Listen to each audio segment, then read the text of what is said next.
Should have started. Yo, Should have started. Hey, did you get that? Did you get Yeah. Hey, Should have yep, started. hey, I'm leaving that in the video, bro. Yeah. I'm leaving that in.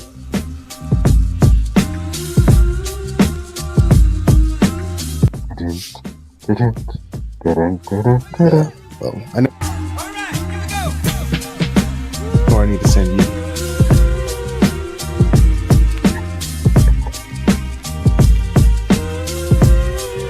Hey, where's my camera? Hey, Pete, yep. Hey, Pete. As soon as we said that, you said put me on game.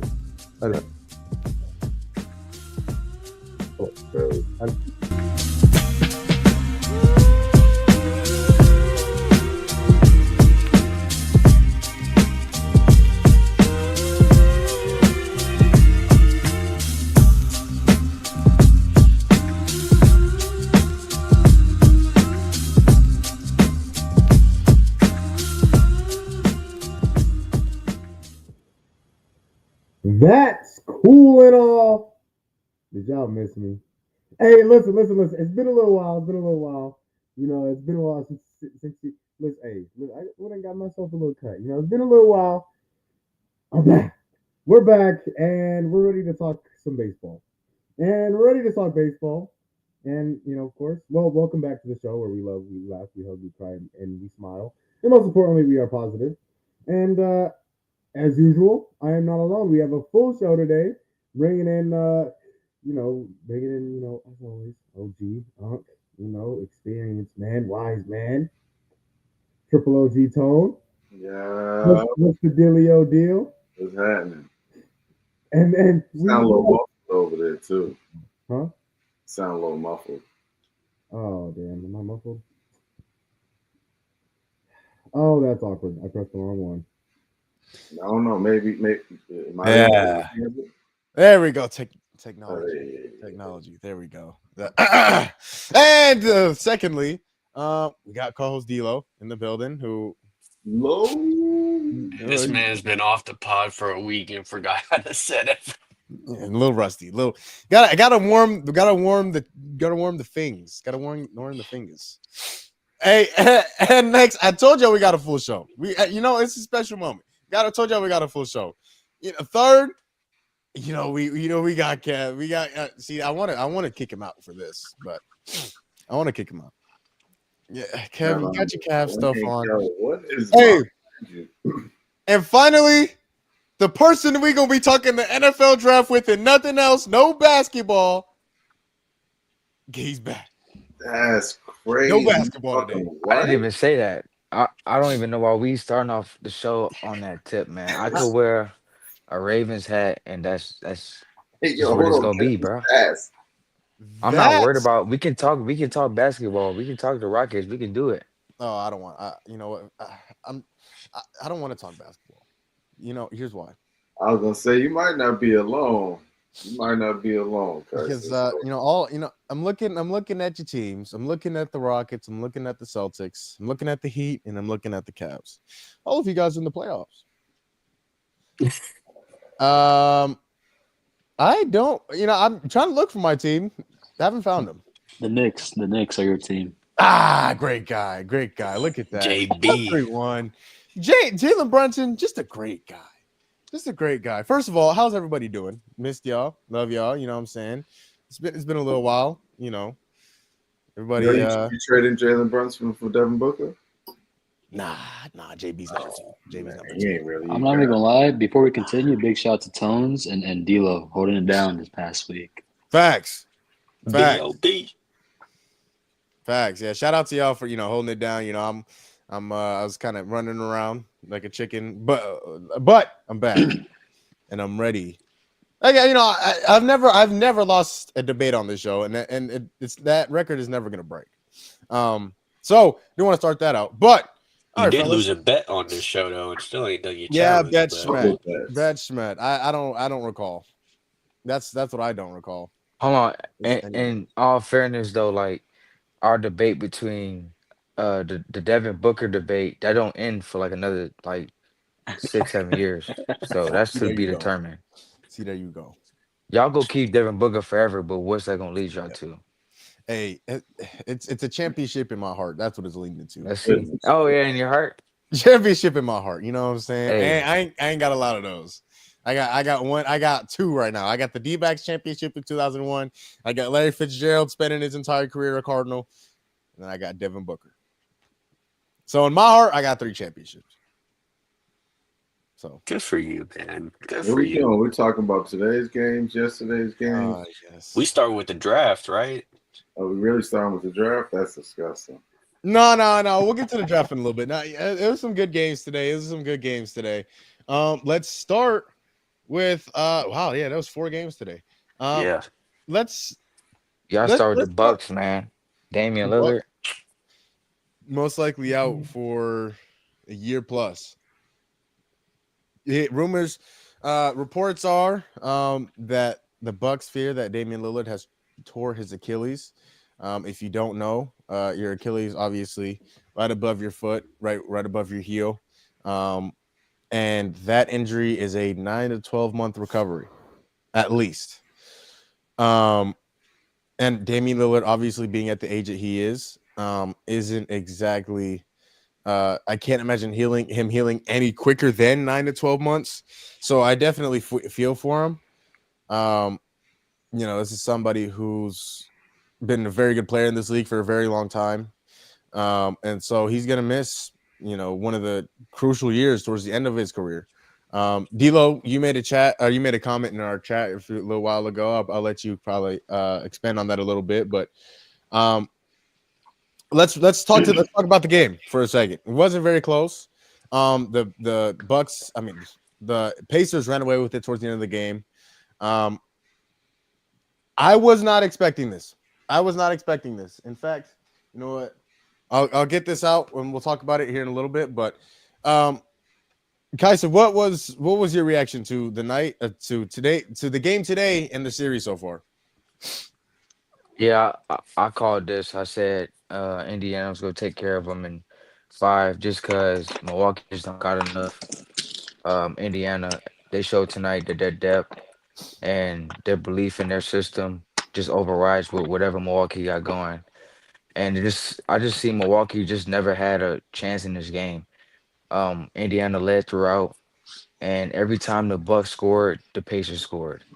Whatever they gave, they received back in terms of the Pacers. They played great. I mean, they had 100 points in 3 quarters. I seen a statistic where teams that score 100 points in the playoffs this year, they usually the first team to score 100 points wins the game, and they had that in just 3 quarters. So that told me everything I needed to know, with or without Dame. But when they lost Dame, I think that just sucked the energy completely out of them. And I think the next question right now is what's next for the Bucks? You Yeah. got a top 2 player in the league. How long can you keep them satisfied? How long can you keep them in that small market and giving them everything you want to keep them satisfied? But I did expect this. The Bucks just don't have enough. You traded Chris Middleton for nothing. AJ Johnson, who's looking promising towards the later half of the year in Washington. You let him go. So I feel for Milwaukee right now. It's tough, but yeah, I did expect it. So D'Lo, what'd you think of the game, and what'd you think of the series so far? Yeah, I don't know if I just overvalued the Bucks or if I undervalued the Pacers. Because I had the Bucks coming out of this series, I think in 6. Um, and it just has not looked anything like any sort of competition. Um, Gary Trent had to go off for a playoff career high of 37 for them to win a game. And when you're trusting in that to win a game, you know something's wrong. Um, yeah, I looking back, it's like what was I thinking?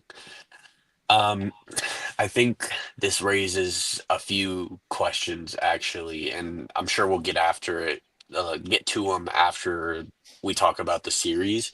But the Pacers have looked good, and if they continue to play the way that they are, I think that they could give either of the top teams in the East a run for their money, in the Cavs or the Celtics. Their depth is just incredible, and I think they had like 6 or 7 players in double figures tonight, which is insane considering most teams are only running about 8 deep. So, it just speaks to the depth that the Pacers have, and the lack of depth that Milwaukee doesn't. Even though they have by far and away the best player on the court, it's just not enough. Tony, what'd you think? I think that Giannis is out of there. That's what I think. That's really what I think the conversation is going to be. And Real quick, sorry, not to cut you off. Is Giannis out of there because he wants out, or the team thinks that they can't win anything, so they're going to trade him to get more pieces back? a bit of both. Okay. A bit of both, honestly. I think, sometimes just that business deal comes to an end. Like it's just time for everyone to go their separate ways. The organization needs to start over. Giannis needs to go find another team where he can try to win another championship. Because it's obvious that it's not there in Milwaukee. It's unfortunate what happened with Dame. You can see that they were trying to actually, get the team for Giannis, but I told y'all it wasn't enough. That's part two. Is I told y'all so. I think I said that very, very, very many months ago. Is that they didn't have enough depth. Come to the playoffs, somebody was going to get hurt, and again, it's unfortunate when you have a player like Giannis who's top 10, top 5 in the league, and we're not going to get to see him, actually go for a championship and contend. But I never thought it was actually going to happen. I actually, after the first game, I was kind of thinking that they might have swept him. Kev, what's your reaction been to this series so far? It's pretty much what Tones summed up about Giannis might be gone. I just think management and the front office, they just failed him after their 21 ring. You take away that one ring, they haven't had really much success in the playoffs. And it's sad. It's sad because he's a generational player. He's been top 5, top 3 player for like almost every year since like 2019. So it's pretty sad to see him only going to the finals that one year and winning it. Because honestly, like to waste his prime years, and then eventually now you have to move on from him in order to even get back something in return, because he might want out. He might want out only because of what they've done to help him, and they haven't done much to help him out, and so it's tough for him. Yeah, I think Milwaukee's playoff championship window is closing, and it's closing really fast. Yeah, I don't like to talk about it, but I mean, at the end of the day, they eventually got what they were looking for. They did get a championship, and they haven't really been close since. Yeah, I tend to agree with you guys. I think that championship window is very, very, very quickly closing, and I when I had picked this series, when we were in the first round, I was thinking, oh, he's too great. He's too great to go out in the first round again. What I didn't think about, well, I thought about it, but what I didn't take into more consideration is what the depth the Bucks were missing. You have guys like Gary Trent and Kyle Kuzma and Kevin Porter Jr. Those are good, 7, 8, 9 guys on a championship team. Those guys are your 2, 3, and 4 guys. Those are your second, third, and fourth options. It's not going to do it. That's not going to do it. The Pacers, they look good. What I was thinking is they are a more experienced, better version of the Detroit Pistons. They're scrappy. They play defense. They shoot the 3 well. They get out and run in transition. It's a very good basketball team. And so I think the biggest thing is the experience. They've been here before. They've done this before. And now that, they've played as many playoff games as they have, as many crucial games that they have, It's showing. It's showing, and they look very impressive so far. But real quick, I'll go over our picks for this series. It looks like Kyson is going to be the closest, because I had Milwaukee in 7. Tone had Indiana in 7. Milwaukee or D'Lo had Milwaukee in 6. Kev had Indiana in 7, and Kyson had Indiana in 5. So it looks like Kyson is going to be right on the money because Oh shoot! I thought I picked Milwaukee. Oh, I forgot about that. Damn. Yeah, he picked Indiana in 7. Question. So the winner of this series plays Cleveland, right? Mm-hmm. Yeah. See, I think that's dope because I feel like those teams are real similar, especially like when you have DG and Donovan, and then you got Nahard and Halliburton. I feel like it's gonna be hella crossovers, hella buckets. Those are gonna be nice, man. The only thing is Indiana's a little more athletic in the paint or quicker, I guess, because they don't have the Twin Towers. They have Toppin and sometimes they let what's that other kid's name who actually came? I think he came from Boston. I thought it was Siakam and Miles Turner was their 4 and 5. Siakam too. He's a little quicker than your bigs.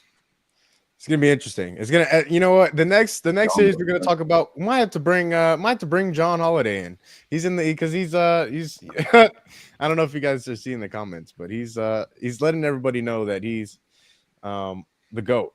So, and I know Kevin has called him the GOAT for a long time. So, Hey, Gumball, you want me to go over what I said in the group chat?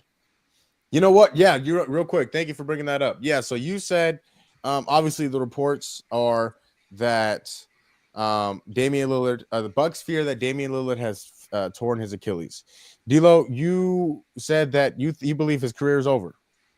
Elaborate. Yeah, so when you look at all-star guys that have torn their Achilles, there are only 2 of the many all-stars that have done it that have came back and played at a similar level to pre-Achilles. One of them being Kevin Durant, and we saw it in Brooklyn and now in Phoenix. Like his numbers are still the same. He is still a great player. The other one was Dominique, and it sucks that every other All Star that's done it just isn't up to shape, right? Yeah. And when you look at Dame, he's 35. Oh, well, he's 34. He'll be 35 when he comes back. He's aging. He's just not getting it done anymore. And I know he's coming off of a good year this year, but it's a down year in comparison to, his prime. And so when you think of a 12-month recovery, because I think it'll be on the closer edge of 12, um, I don't think he'll be back next year. At least I don't think that he should be back next year. Yeah. And if that's the case, Milwaukee is not going to move off of him. Yeah, his contract is just too big for him to move, especially for another team to take a risk like that to get a player coming off of an Achilles. Yeah, that puts the Bucks in a Bradley Beal-esque situation. And I think that's the main reason why I think Giannis will get out of there, is because if you don't move off of Giannis, you're definitely not moving off of Dame, so you're going to be stagnant for at least 2 more years. And if you're Giannis, is that something you sit through and tolerate? I don't think so. I think some very, very. That's a great point, D'Lo. That's a really good point. I think some very big moves are going to be made, not only for Milwaukee, but this offseason in general for the entire association. I'm looking forward to it. Obviously, the playoffs. It's still only the first round of the playoffs, so I don't want to skip past that because this playoffs is seeming to be. It's looking like it's going to be a good one. I'm definitely looking forward to it. Let's get to game 2. John Holiday and his boys. The Lakers lose once again to the Minnesota Timberwolves in Minnesota. The final score being 116-113. They are now up 3-1. Some might say that Le-Bron has the Timberwolves exactly where he wants them. Others might say he's 40 years old. Others being me. So Kevin, what'd you think of this game and this series so far? Really? You asked me first, huh? Um, Going into the series, it was hard to pick like root for one team only because I love Ant and I love Braun. It's hard to pick. So it was pretty. I was pretty split in between. But this series has surprised me, and I feel like it surprises a lot of people too. Everyone, myself included, said Lakers in five. I think pretty much everyone besides D'Lo actually had Timberwolves winning the series. So a lot of us were shocked and surprised about the outcome of the series so far. It's not over yet, um, but the chances of a 3-1 comeback, it's not easy and it's pretty challenging. So um, I'm pretty sure they're not gonna go down without a fight in the next game, but it's gonna be hard to come back, especially with the way the Lake Show have been playing. They just lack a center and they just lack a big in the paint. You got no paint protection, you got no rebounding. It's pretty hard to win games when you don't win the rebounding battle and you just can't protect the paint. And the game that I've seen today, they kept driving into the paint every time and they kept getting N1. So it's hard to win games when teams are just driving into the paint against you. Yeah, it's that's man. Lakers have been so bad defensively. Kyson, what'd you think, man? What today and really the series as a general? Yeah, man. Like it's just the defense, they just attack Austin Reeves, attack Luca, attack Rui, attack Austin Reeves, attack Rui, attack Luca. Like that's just like that's their game plan, like straight up. And you can only score so much, but you have to get a stop. And when they put Braun at the five, that's when they're at the sweetest, you know. So I think the thing that worked for Luca last year was that he had defenders around him, and he had Kyrie Irving, who who's not really labeled a defender, but is very capable of holding his own, and he did. But on his Lakers squad, you just really don't have that on a consistent basis, especially in the starting lineup.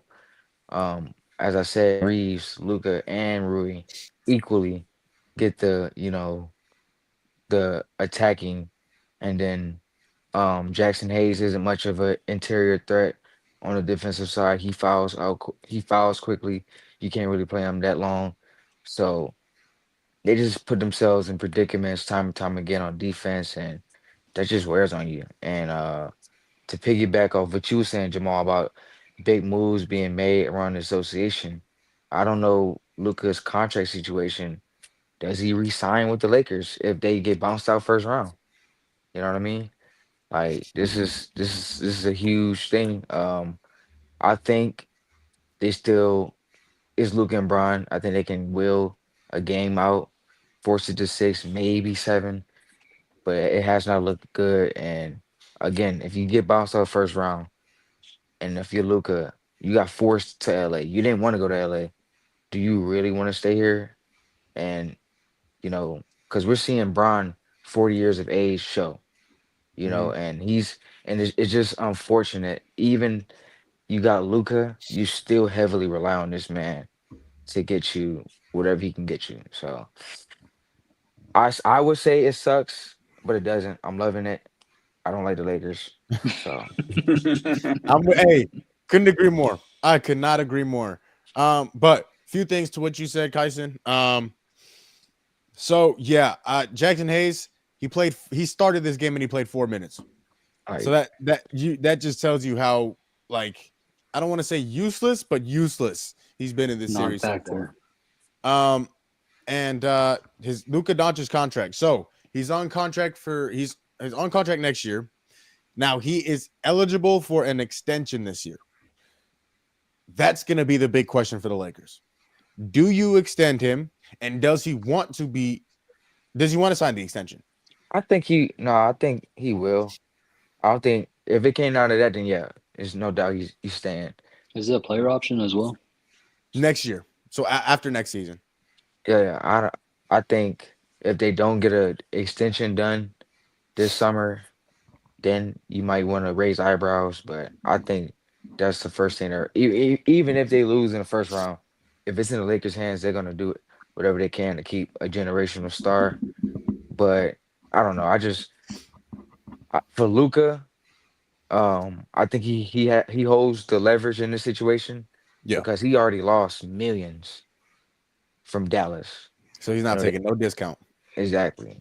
Hmm. So Tone, what'd you think of today and the series as a whole? I thought today, I started Googling, is Ant Man really MJ's son? See, there you go. I'm, Just ask him. I'm, yeah, I can call him. Yeah, just call him up. Myself. So But nah, y'all graduated same class. Ant Man's that guy. I think it was Kev who's been saying that Ant Man is the best two guard in the league, and today he proved it. He's that guy. He's not afraid of anybody, and like Tyson said, the Lakers defense is just they went from being that top tier defense after the All Star break to just that word that I shouldn't say. And so I don't know if we have much faith in them to come back from this, especially playing against the Timberwolves, who actually do have a pretty good defense. And Ant Man is just playing. He's playing a great basketball right now. Playing a little fearless. He's hitting the three ball. He's attacking Luka every time he's on him. Um, yeah, I honestly, there's part of me wants to say, is Luka really what everyone thinks has been thinking, about him? To me, this series says differently. Yeah, it's not too great of a look. I mean, LeBron and Luca. LeBron, first of all, just emphasize LeBron played 46 minutes out of 48 tonight at the age of 40. I just so and you still lost. Today was a must-win game for the Lakers, and they couldn't get it. D'Lo, what'd you think? What'd you think so far of the series and today? hold on, real quick, but before you go, D'Lo, I just think that the Lakers, like we seen this last year with Ant with the Suns. He he just attacked and attacked and attacked and attacked. And that's exactly what he's doing with this Lakers team because they're very similar in terms of play styles, right? You got Luka and Bron who are ISO, get bucket type of guys. LeBron in this stage in his career, that's kind of his bag. And like that's only gonna work for so long. Cause you got a guy like Ant who's only 23, 24 years old. He's gonna run you out the gym. Seriously, like he will. Yeah, And that's all he's done. And he's gotten Jaden McDaniels, he's gotten Julius Randle on his right and left hip, doing it with him. Rim running, getting straight to that rim. And that's exactly what they did against the Suns, an older team. So I think that was the Lakers' kryptonite this year. Those younger teams that can get out, run, OKC, um, Minnesota, Houston, you know, I think those teams are going to give them problems. I didn't think it would be this magnitude, but it's just crazy to see. Yeah. Looking back at when I predicted the Wolves to win, in my mind, I was thinking, can you rely on a 40-year-old LeBron? Um, the short answer is yes, because he's been phenomenal, in my opinion, especially on the defensive end. I don't know if you guys were watching the game today, but he was spectacular he was really defensively. good defensively. Outside of the one foul at the end of the game, where the rest thought that he got ball, right, and it was only a challenge that called it the other way. So um, the thing is that I going into this, if you were relying on a 40-year-old LeBron to help you win games and get you to a finals, because when they traded for Luka, that was the aspiration, right? I think before this, when they had AD, they were just hoping to make it further in the playoffs. I don't think that a championship aspiration was there for them. But then you trade for Luka, who was in the finals last year, and then everyone goes to this is a championship caliber team. And realistically, I just think Siri. I don't think that you can rely on LeBron to do a 2018. You can't rely on him to do a 2016 anymore. Yeah. And that's their downfall. They don't have enough, and it's crazy to say, I don't think that they have enough offense. Um, Reese has gone cold. I don't know where he's at. Everyone was telling me he was the best third option in the league, and he hasn't looked himself. Rui played better than him today, which shouldn't happen. Um, and the defensive depth that we were talking about is not there. Uh, Dorian Finney-Smith, they have Jared Vanderbilt. Like they have these guys off the bench that we were labeling as, defensive guys, but Minnesota is getting whatever they want. Yeah. And a big part of that is the unsung hero, in my opinion, of Julius Randle, who is just getting it in the paint at will, and he's getting whatever the hell he wants. So it was tough. But I kind of expected this to happen, which is why I picked the Wolves. Not saying that this series is over, because with LeBron and Luka, you just never know. But it hasn't looked good. I want to add on before you continue, Jamal. Yeah, I'm gonna ask all you guys this too. If that Mark Williams trade was to go through back in a couple months ago for Don Connect, would this series be looking a lot different? Series would be Yes. That gives them a paint protector. yeah. It gives Someone them that- something for Julius Randle, who's the issue. Yeah, because Rui and DFS ain't cutting it. And Yeah, then taking their lunch. and then you get rid of Dalton Connect, who hasn't really played at all. He got 0 So, minutes this I don't series. know why. So the answer is yes. Mark Williams would be the like a bigger upgrade and a different outcome in the series. Oh yeah. Hold on, another question. So Darwin Ham got this LeBron and AD and company to conference finals, and they had a legit chance. They were up in most of those games to win. They just couldn't. It was the final seconds of each of those games they lost. Mm-hmm. Right? JJ Redick. We raved about him being a great coach, all this other stuff. Who did that? I'm saying like The overall, media. the media All right. overall. I'm just saying like, have we overrated JJ Redick as a first year coach, or is it just first year coach jitters? Do we give him a pass? It's really tough. Because look, hold on, because there's been some rotations I'm looking, I'm like, this ain't it. Yeah. I get you looking for energy, you're looking for somebody to show you some grit, but you need to score. You need to score, man. And that was kind of what D'Lo's saying. They don't have enough offense. Like they're just plugging in guy in, and it's not resulting into nothing. You're not getting the stops. You're not scoring. It's just the rotations. Dalton Connect is a proven scorer. You know, why not give him a shot? Because he pissed you off. I mean, I don't know. I just think at this point in the series is do or die. If you go put some G Leaguers in there, give everybody a shot. That's just my personal opinion. And I told you guys, like, Jared Vanderbilt, we've had this conversation earlier this year. He is a liability, a severe liability. I mean, he went out there, he had 2 rebounds, and that was it. Got out there and played and got 7 minutes of cardio. He was the 5th guy. And I understand how good of a defender Jared Vanderbilt is. He's a very good defender. But when you are that much of a liability on the offensive end of the floor, you're not going to get a lot of minutes. And you're not going to get a lot of opportunities. In this series, this just shocked me. I had the Lakers in 5. Obviously, that can't happen now. The only way that the Lakers win now is in 7 games.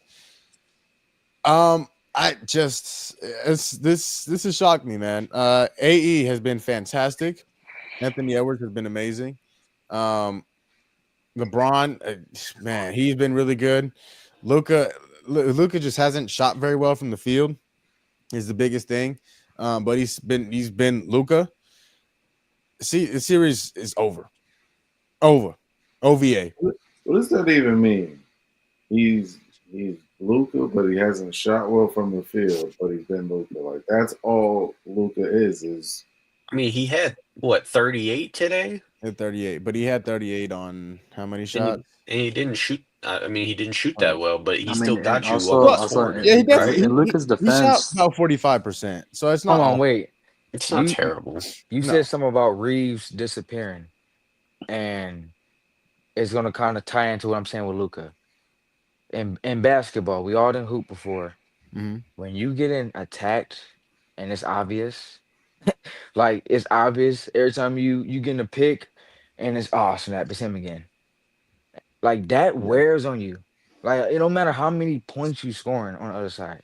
When you getting attacked on D over and over and over, man, it's a mental block in there. It's just like I want to go get my 22, my 23 I'm usually getting, but man, I just can't figure out how to stop Jaden McDaniels, stop Ant, stop Mike, stop Nikhil, Nas Reed, whoever's coming at me.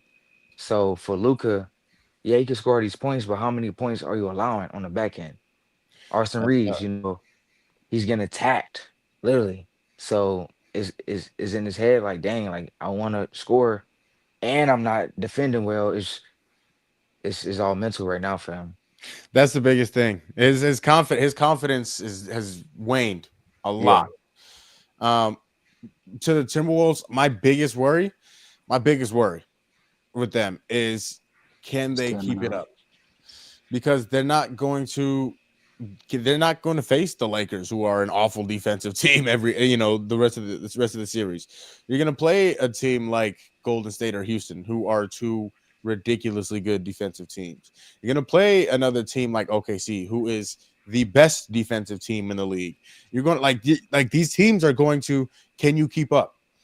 Can you keep up? That's what happened because that was a problem last year. You got all the way to the conference finals, and then you lost energy. You just got tired. Couldn't do it anymore. Couldn't keep up. Couldn't keep up with Dallas. Can you keep up with these other teams? Because you're going to beat the Lakers. You're going to beat the Lakers, but the Lakers are old, slow, and can't play defense. Can you beat a fast and young team like OKC, like the Rockets? Can you beat a team with a guy like Steph Curry and Jimmy Butler if he's healthy, who are running up and down the court? That's going to be the big question. Let's get to one of the other games that happened today. The Celtics and the Magic. This I don't know. To me, has been a pretty interesting series. I know the Celtics are up 3-1. I just there's different takeaways I've had from this series. And today the Magic did lose. The Celtics won 107-98 in Orlando to go up 3-1 in the series. Tone, what'd you think of your boys so far in the playoffs? I think it's a good first round series for us. I did pick us to win in 5, which it looks like we'll do when we get back home. I like Paulo, man. I guess what I take from the series, if anything, is besides we need to get healthy, so we need to end this series in 5. So I guess that'd be my first takeaway. We need to end this in 5 so we can try to get healthy for the next series. But besides that, I like Paulo, man. He's special. He is one of the up and coming, the rising stars, is I guess what they call, right? Yep. He has potential to really be the face of the NBA, which I think we were talking about on one of the last episodes. He's averaging 30, 10, and something else right now against the champs. You know what I'm saying? And they don't even have their starting point guard.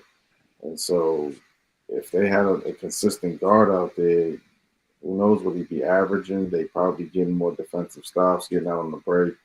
That dude is special, and it's going to be amazing to watch him in the future. Hopefully we get this ring because I don't know how many more times we'll get a chance to with that dude in the East, man. He's special. Yeah, he is. I think the problem with him right now, I mean, he didn't have a great game today. He didn't shoot the ball well from the field. But the thing about the Magic is Paulo has to do literally everything. I mean, he took 32 shots today. The next closest was Franz Wagner, who took 22, and then the next closest from there took 8. He literally has to do everything on this team in order for them to even have a chance. And they lost by 9 points today. He's been fantastic in this series. He was fantastic in the series last year against Cleveland. He is absolutely an up and coming star. Kevin, this is probably the the guys that you're looking forward to facing here in the playoffs. What do you think of the Celtics so far? Um, I already knew it was gonna be a battle going into the series. Only because Magic defensively they're a top tier defense even without Jalen Suggs, who is probably their best point of attack defender. And so missing him has been key, especially when it's the closer games like today. Pretty much the whole game was close until like the final couple minutes of the fourth quarter. So not having him is a pretty big loss. This series could have been 2-2 or it could have been a little different. Because the series is 3-1. But it's been kind of close besides the first game or so. So it's been a very interesting, hard fought series. But Boston, in my opinion, is still the best team in the East and could be the best team in the league. So if we do get a Cavs and Celtics ECF matchup, I'm looking forward to that. But we just gotta go through each game and go through each round before we can even get to that. Yeah, it's gonna be fun. The playoffs in the Eastern Conference is gonna be fun. D'Lo, what do you think of the Celtics and Magic series so far? Yeah, man, me and Tone were talking about it. That duo of Paulo and Franz is gonna lead the Magic to something special, I think. They're just not ready yet. And I know I was talking about it with the Lakers. They have the same problem, just the better version of it because they can play defense. But they're missing offense. You Yeah. mentioned it. Outside of Paulo and Franz, like nobody else is scoring the basketball. Um, so they need to surround them with some guys that can go out and get a bucket.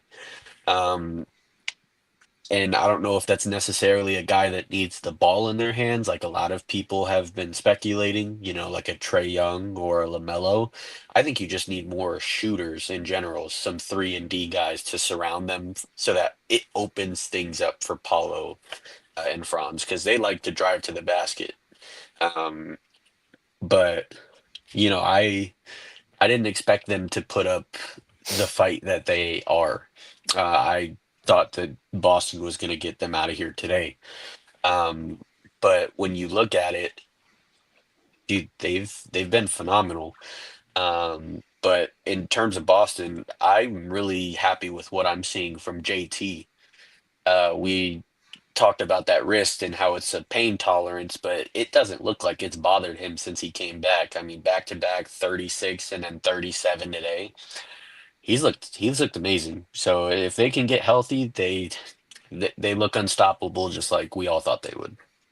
Yeah, the Magic have a big problem offensively. They've played 4 games of the series, excuse me. They've scored 100 points or more one time. In Mhm. 2025, you have one Can't do game. that, especially in the playoffs. And the game that they won strictly off of defense. So that's unacceptable. Kyson, what do you think of the Celtics so far? Yeah, I think honestly, I think the Celtics are playing down to their competition. And that's just due to the fact that they're just not healthy. I think Drew Holiday's 20-point victory away. Like that's all they're really missing, honestly. Orlando, Paulo and Franz, very talented duo. They need a point guard desperately. Um, they got everything else but a point guard. And Jalen Suggs was kind of that, but he's a great defender. Doesn't really bring much on the offensive side. So you know, I'm excited to see them in the future, but they're just going against the big dogs right now, and the big dogs they got a couple bites on their legs. they just need to heal up and like Tone said, just get this series over with as soon as possible because got these boys believing they can play with y'all, and if they would have lost today, it would have been real ugly. Obviously, the Celtics, they win the series, no doubt, but you don't want to drag this series on too much longer because you got bigger fish to fry down the road. But it is the playoffs. You don't want to take anybody lightly. Yeah. But I just think they're playing down to the competition. Just due to health, though. Yeah. To your point, Kyson, everybody's here for a reason in the playoffs for a reason. So you never want to take anybody lightly. But yeah, to an extent, I agree to your point, man. I think they're playing down to the competition, but I also think Orlando is fantastic on defense. I think Yeah, no doubt. Yeah, I just they're so scrappy and they never quit. They never quit. This has been honestly, I know the series isn't very too close. This has been one of my favorite series in the play. Actually, this has probably been my favorite series in the playoffs so far. I think personally, I mean, just the scrappiness and just if this one and then one we're gonna talk about here next, but this one is I've had a lot of fun watching this series. It's just feisty and it's old school basketball. Like the games aren't 137 to 128. Like they're barely getting over 100. The game today was 107 to 98. That's because they're playing defense. They're playing defense. They are not giving up empty baskets. Huh? So can I ask you a question? Oh yeah. How you feel about Derek White? Oh, he's good. But he's not a top 10 guard in the league. Oh, realistically speaking, is because I don't think Boston has hit their offensive numbers in this series against the Magic. I feel like they were averaging a lot more than they are, which is a good thing. But I guess my question is, if the Magic were playing literally any other team in the East, you guys think that they would have a realistic shot of beating anyone else in the East if it wasn't Boston? No. I say Detroit. Detroit, maybe. New York, no. You don't think they beat any of the top three? They can compete with Milwaukee. Yeah, they beat Milwaukee. They would be none of the top. Indiana, New York, Boston. I don't think so. No, probably not. Cleveland. I don't think so. Indiana would run all over them. I think so. Yeah, they got too much offense over there. Yeah, but hold on. So I see a lot of Paulo. He gets compared to Melo. I don't really see it. No. I see Blake. I see Blake. That's interesting. Later, I'll say this, and I know Mo gonna hate me for it, but the Knicks maybe because they don't have the best paint defense, and Paulo really just gonna run an attack, and if depending on how it's ref, who knows? Like, I mean, they got Mitchell Robinson though. They attack, man. Like, damn it. Mitchell Robinson not seeing the floor that much. He hasn't. No, and that's if he was, and I was seeing something different, but I ain't gonna lie, Cat has been hooping, but still what they're known for. But see, a defensive liability. I think Paulo against New York, he's going to get Mikal and OG. They go just flip flop. I think Paulo's running through them. Paulo's eating them up. He's 6'10", 270. Yeah, he's 270. Damn. Yeah, we talking about a comparison to Blake. When I watch him, I think of just a less athletic version of Braun. That's like what I see in him. Minus the playmaking. See, that's the LeBron's whole game. So you can't just say I was gonna say LeBron's entire arsenal. No, I see the playmaking too. Like if you watch Paulo, he's got it, dude. He's got it. Me and Tone think that he could be face of the league. Like that's not something we just say lightly. Like if you watch Paulo, he's doing it to the champs. To the champs right now. I know we little he's balling. Yeah, like this, it might just be recency bias, but I think between him and Vic, there's a really tight race. Yeah. Paulo is gonna be, he's gonna be in that top 5 conversation for a long time. He's not there yet. I was telling Tone, I think he might already be a top 3 player in the East. And I told him I can't really argue. I'm like, Damn, I don't argue I can that. argue that. I can absolutely argue that. In fact, I disagree with that. Who would you argue? Who's your top three in the East? Jason Tatum, JT, Tatum and Giannis, I feel Jalen like Brown, Giannis, are the only KD, players I could argue Jalen above him. Brunson, Jalen Brunson. I'm taking Jalen Brunson over Paulo. I'm not. See, I'm Donovan not. Mitchell, Donovan Mitchell I'm too. not. I'm not taking Evan Mitchell either. Mobley. No, Taking no. Mobley either. Paulo's better than Evan Mobley. Paulo's averaging 30 and 10. I'm just With naming like people. I'm 6 not. I'm just naming assists. people. I'm just naming Against people. the champ. Jalen Brunson is averaging like 35. Against the champs? Not against the champs, but he's Yes, But I Jalen agree, but Brunson is up 3-1 in this series. Paulo is down. if you look on He's both ends of the champ. court, Jalen Brunson is 0 and 12 against the top 3 teams in the NBA. Paulo has today, he had 31 points on 32 shots. I understand he had a bad game today. Mm-hmm. A bad game. That's But if you look at the other 3 games, he's been phenomenal. He's also beaten a team that Jalen Brunson hasn't this entire season. all right. When everybody's healthy in the East, he's a top 3 player in the East. I think No. so. I just said No, I not think yet. so. Not yet. I wouldn't argue it because Not I yet. mean He's better than a I healthy player recognize in the East. Jalen Brunson's greatness, but Paulo's 6'10", 270. So Yeah, don't get me wrong, he has I'll take Paulo. He definitely has the makeup. He definitely has the path. Like it's right there. I'm not saying he's far off, just not yet. I just can't. Not yet. So let me actually say it from the last series we talked about. Our picks in the Lakers and Minnesota series. I had the Lakers in 5. Tone had the Lakers in 6.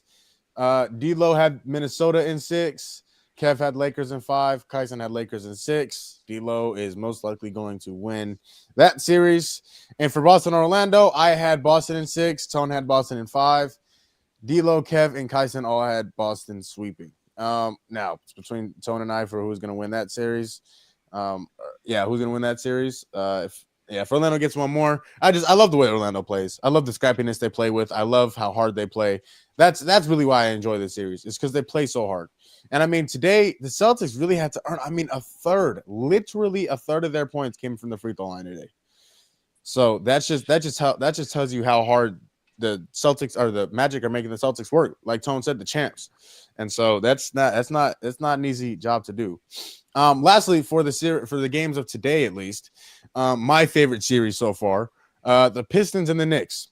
The Knicks won today after a late Karl-Anthony Towns 3 to put them up. This was a back and forth game. I mean, the Pistons were up by double digits at a few points, a few times in the game. They just kept fighting. Jalen Brunson rolled his ankle in the third quarter, I believe. Came back and still did his thing. Jalen Brunson, as usual, he takes the game to another level in the playoffs. That's really how he became one of my favorite players. He had 32 and 11 today on really good shooting. He shot fantastic from the 3. And of course, he was a +5 in the plus-minus category. So he was really good again. Cat was okay. He shot really well from the 3. But dog, he rebounding. He was all right, but he got No he defense. got to rebound the basketball. So yeah, D-Lo, what's this series, man? What'd you think so far? This series has been phenomenal, and if it wasn't for another series out west that I just feel like I've enjoyed a lot more, this would be my series of the first round so far. Dude, this series has been great. On both ends. Cade has been really good. For a first time playoff series, I don't think you could ask for a whole heck of a lot more. He's been great. But I called it going into this series. Playoff Brunson is a thing. There are just certain guys that elevate when it comes to playoff time. Jimmy, JB, Ant, those guys, they just rise to the occasion. So, I mean, I expected this. What I didn't expect is Cat to play as well as he is. Detroit is known for being very, very scrappy, and I thought that that would get to Cat. But especially late in the game today, he had like three, I think, big clutch shots at the end of the game, including his last two. That fall away jumper going out of bounds on a baseline, and then the deep three to give them the lead. Um, yeah, he's been great. Um, Questionable decision making at the end of the game. Um, in terms of refs, obviously everyone was upset with that, but um, none of that happens if Cade just makes a jump shot. So I feel like give and take, but this series has been great. 3 points, the total deciding factor in games 3 and 4 in Detroit.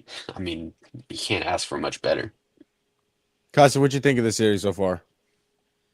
Yeah, it's been a great series. You know, it's just amazing to see Cade to leap he's taken. And people was, having debates about the most improved player award. At the end of the day, the criteria is if you were this one year and you're better the next, no matter you're drafted first, undrafted, wherever it is, the criteria is if you were better from one year to the next, then you're eligible. And he's been the most improved. I mean, he's taken this team to, heights that we never thought they would be at. But, they're just going against a good team, and um it's not like that the Knicks are way better than the Pistons, but we seen two games in this in the series where the Pistons just fall short in the fourth quarter. They just run out of gas. Or Kate runs out of gas, or unforeseen things happen towards the late half of the games, and you know, um, I think that's just growing pains. Comes with experience, and good thing they went against this team and not Indiana, not Boston or Cleveland, because I think it'd be a little uglier than this. Mm-hmm. So I'm glad that the Pistons were able to get this series and get a taste of playoff basketball, because they're still a couple pieces away from being a real good team, and it has been fun to watch and fun to watch Cade. But New York just showing that um, against an inexperienced team that they can sneak wins when they need to. Um, do I think they win game five? Probably not. I think the Pistons um they'll come out firing and close it out. But I still got New York closing this series out in six. Tone, what you think of the series so far? Like you said, it's been a special one, man. JB has been exactly what he's been pretty much all season. At least the second half, he's been really clutch for them in the fourth quarter. Cat had some big shots today. Um, Cade has been really awesome. I think it's been sad to see Beasley play the way he has this series, because he had an amazing season, but he hasn't played well this series. Mm-mm. Tim Hardaway Jr. has showed up part time like usual. Um, the Thompson twin, to me, he's kind of upset me as well. He's been fouling a lot, and I don't think he's been a big help when I thought he would have been significant this series. Um, but I think the NBA messed up today. I mean, you can't really blame just the NBA in its entirety, but the refs had a good chance to make this series even more exciting. And it would have been 2-2. And now it's just likely that the Knicks are going to end this, if not, in the next game, the game after that. Um, but yeah, next year, they'll be. I'd assume that they'll be back a little more healthy, because they don't have Stewart with them, who's their roughneck. They kind of bully, and they actually, I think he would have been valuable for them this series as well. So Yeah. they'll likely be back next year. Kev, what you think of the series? To continue what Tones was saying, how they didn't have Stewart, they also don't have Jay and Ivy as well, who, in my opinion, when I watched the whole series, especially with the Pistons, is defensively they got it. They have a very good defense, but offensively they just need shooters, and they struggled to shoot the three ball for the majority of the first half until the second half when they started clicking. And Tim Hardaway had hit a couple of clutch threes. Tobias Harris, big shout to him too. He played phenomenal today. Only problem with him is he was in foul trouble early on into the second half, and that's why he got taken out. But he was a big energy sparker for them. But Jay and I feel like if they get him back, he can be the secondary option. And I feel like I don't think it's going to diminish Cade's game. I think it would actually help him a little bit more, taking the pressure off of him, seeing double teams every night. So they're really missing him, and I feel like they need to bring a couple more spot up shooters because the defense is there. It's just the 3-point shooting. That's what they're lacking in. Yeah, this has probably been my favorite series of the playoffs so far. Between this and that Denver and Clippers series has been fantastic as well. That's a series we'll get into here in a few. I think it's just experience. Down the stretch, I mean, the Pistons are neck and neck with the Knicks the entire game. It's been almost every single game where it's just neck and neck. Game 1, the Knicks go on the 21-0 run. Game 2, Pistons come out and actually win. They finish the game. Game 3, again, down the stretch, Knicks just experience takes over. And once again, game 4 today. Big players make big plays. And Jalen Brunson has done just that. Cat has done just that. They've been good. Now for this series, our picks. I have the Knicks in 5. Tone picked the Knicks in 6. D'Lo picked the Knicks in 5. Kev picked the Knicks in 5. And Kyson picked the Knicks in 6. So we all picked the Knicks to win this series. It's going to be very interesting to see what happens in Game 5 back in MSG. I'm very much looking forward to see that. Quick. Hey, Jaden Ivey, that's like 16 points per game you missing. Yeah. So he's productive and he can put the ball in the basket. So that's another key piece that they're missing because they just don't have anything off the bench aside from Malik Beasley. But real quick, the NFL draft was this weekend. So in between, while we take after we recap the games from today, let's go over the draft over the weekend. Kyson, obviously, you be more Ravens. Made some picks. What'd you think of their draft? What would you grade their draft? When I grade the Ravens draft, I'll probably give them a solid. Man, I'll give them a B plus. Just because first 2 picks we went best players available, got our safety, got our edge that we've been desperately needing. And Mike Green, he was a top 20 prospect, but slipped down due to sexual assault allegations. But was never charged. So hopefully that gets cleared up and he can be ready to play football. We got some linemen down the road. I think we hit every hole that we needed to hit. It's just about whether they'll turn out or not. It was pretty good. The Cardinals, I like the Cardinals draft, if you ask me. Will Johnson, first round talent, getting him in the second round. He is hurt. Yeah. But I did like the Cardinals draft. But I'm excited. Definitely am. Yeah, I'm with you. I think Mike Green was supposed to go top 20. And he slid, as far as he did, and Baltimore went out and got him. He is obviously, like you said, the sexual assault allegations. So hopefully that gets cleared up. He is a very, very, very he can wreak havoc for that team. And I love, first of all, I love what you said about the Cardinals. Thank you, brother. You know what I'm saying? We don't get a lot of Cardinals love around here. So I'm very grateful for that. D'Lo, what'd you think of the Niners draft, man? You get Michael Williams in the first round. I like him. I like Michael Williams out of Georgia. He gets off the edge quickly. He made some plays. I think he just needs an opportunity. What do you think of what the 49ers did?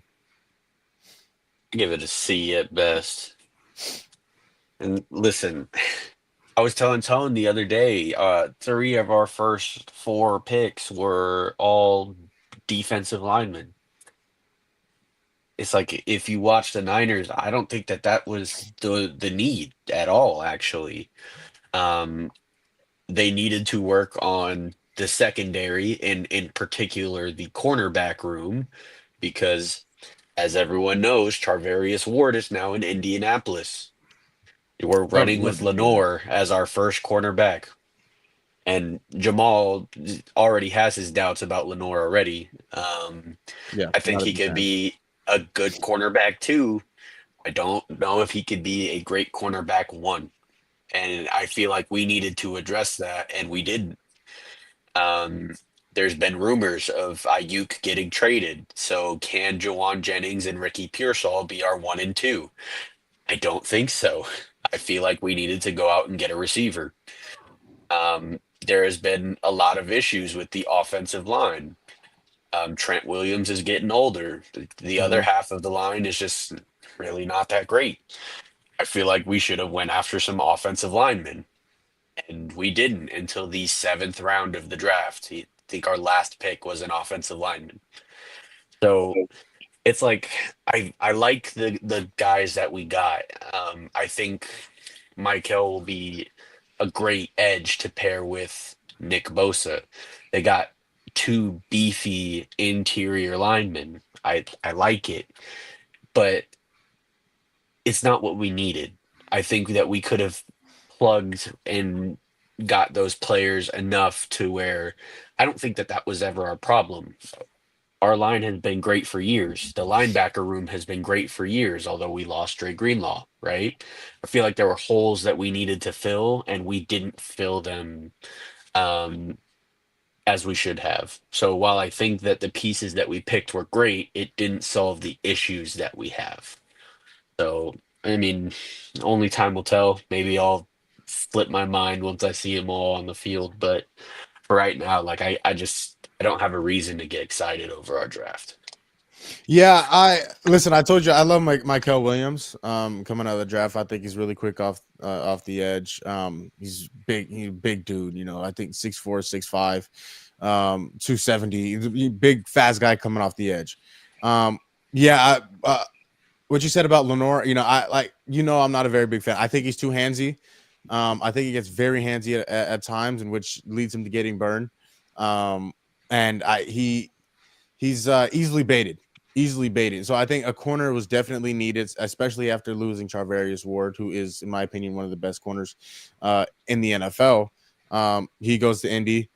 Yeah, I just, with the 49ers, I was hoping they just got a bunch of skill positions because somehow, some way, those defensive linemen always turn out to be something special. Now, obviously, when you take Nick Bosa with the second overall pick, and you have other guys who can play, but you have guys like DeForest Buckner and Eric Armstead who were there and who were really good. Obviously, they're not there anymore.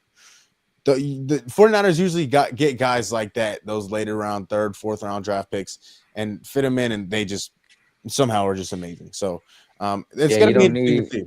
you don't need corners if you get into the quarterback. So I think Yeah, that was their that's a approach. big thing. But It's true, Nick but Bosa's got to stay healthy. He's got to stay on the field. I'm convinced that John Lynch and Shanahan were just promising Sala if he came back that the first 5 rounds would be all defense. I'm convinced that that's what happened, and Sala was like, "I'll take it," and spent all of it on the line. I would not be Um, surprised. Not even so, in the Gotta slightest. stop the run. Got to. and it's like it's great, but how many more prime years are you getting out of a guy like Fred Warner, who's been the best linebacker in football for years now? But how many more years do you have of that?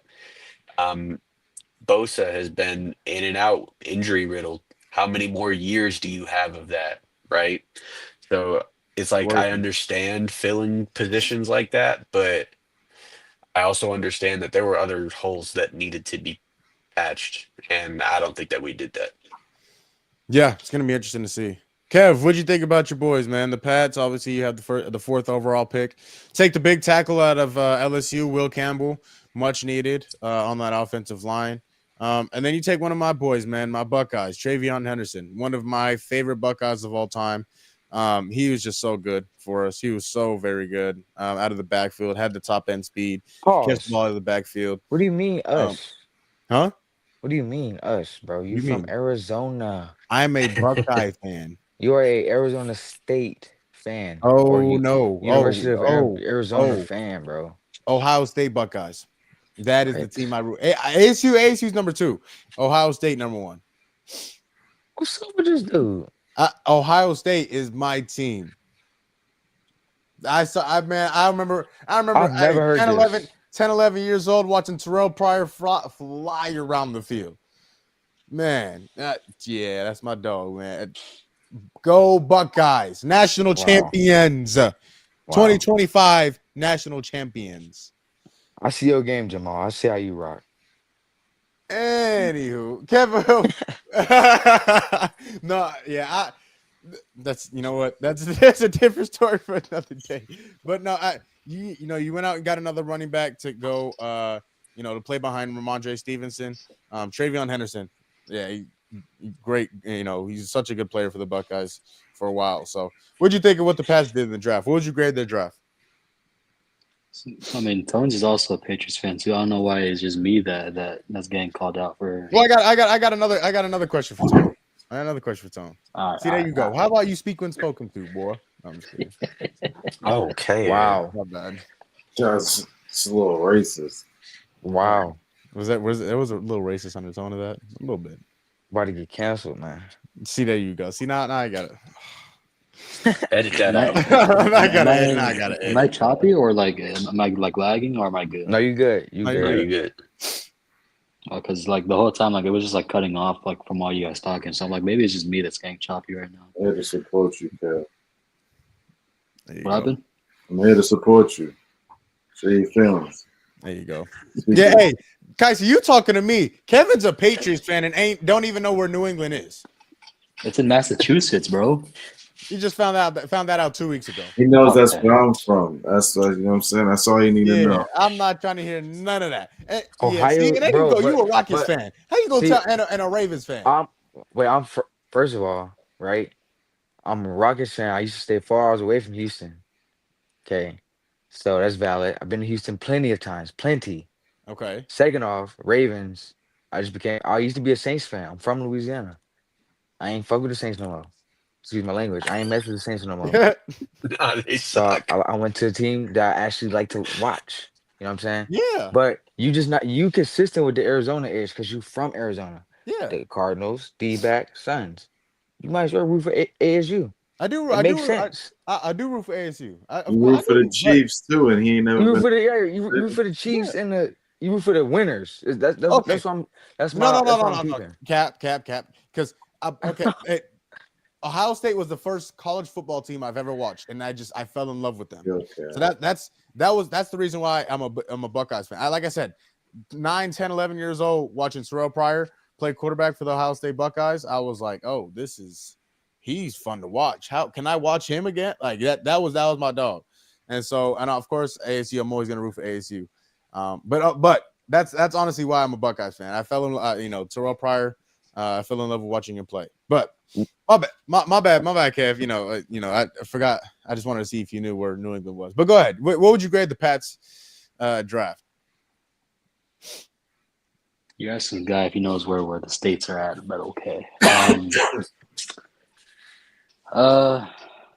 Is it kind of biased to say A- or B+, in my opinion, because you fill in the left tackle position. That's the quarterback's blind side. That's important. Second round, you draft Henderson. He's a good third down back, and he's a good solid option for someone on the backfield. And then you also draft another receiver, Kyle Williams. I sent you a couple of posts. His tape looks phenomenal. His burst of speed from the line, his release, it's phenomenal. And then we draft a center from Georgia. I forgot his name already. But hopefully that could be the future center of the team. So the first couple rounds, you draft offense, which I loved because in the free agency we drafted defense. I mean, not drafted. We paid defensive players.